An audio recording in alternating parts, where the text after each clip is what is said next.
பாரத பிரதமர் அவர்களே, மேலும் தமிழக மக்கள் அனைவருக்கும் இனிய கார்த்திகை எந்த நிலையில் போய்க் கொண்டிருக்கிறது தமிழகத்தில் உள்ள திராவிட கட்சியின் ஆட்சி?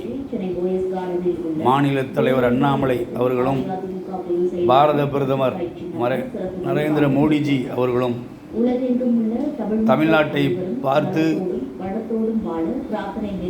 என்ன நடவடிக்கை எடுக்கப் போகிறீர்கள் என்பது புரியவில்லை. சட்டம் சீர்குலைந்து விட்டது. அனைத்து ஆக்கிரமிப்புகளும் திராவிட கட்சிகளின் கைகளில் உள்ளது.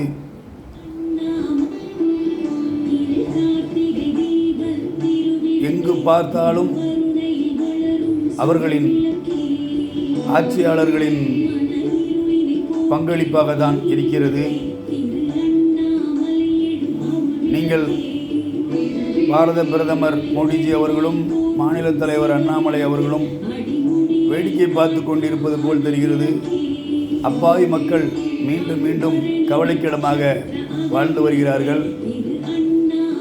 நாங்கள் விரைவில் வருவோம், அதை செய்து விடுவோம், இதை செய்து விடுவோம் என்று மாநில தலைவர் அண்ணாமலை அவர்கள் குரல்தான் கொடுக்கிறாரே தவிர வேறு ஒன்றும் இல்லை.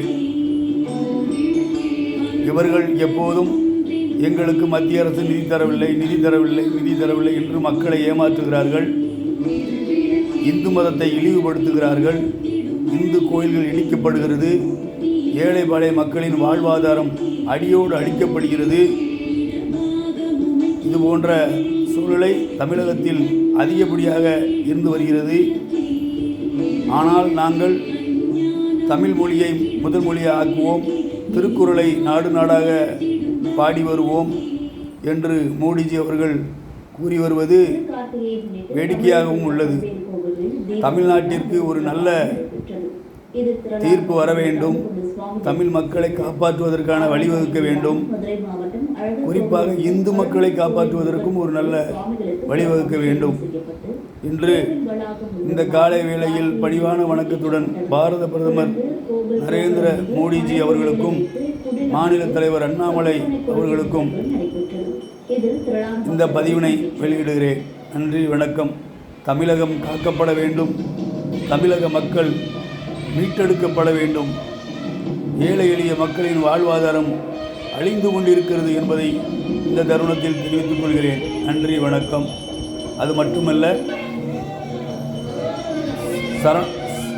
ஐயப்பன் பாடலை இழிவாக பாடி ரஞ்சித் அவர்களும் இசைவாணி அவர்களும் அவர்களோடு இணைந்து எழுதி கொடுத்தவர். இந்த பாடலை இழிவாக பாடியதற்காக பணம் கொடுத்தவர்கள் அத்தனை பேர் மீதும் உடனடியாக நடவடிக்கை எடுக்க வேண்டும். தமிழகம் முழுவதும் இந்து மதத்தைச் சேர்ந்தவரும் ஐயப்ப பக்தர்களும் அனைத்து காவல் நிலையத்திலும் மனு அளித்துள்ளார்கள். ஆனால் எந்த ஒரு காவல் நிலையமும் அதற்கு ஒரு CSR காப்பி கூட கொடுப்பதில்லை. ஆகையால் உடனடியாக நடவடிக்கை எடுக்க வேண்டும் வேண்டும் வேண்டும் என்று கூறி உங்களிடம் பணிவான இந்த பதிவினை வெளியிடுகிறேன். நன்றி, வணக்கம்.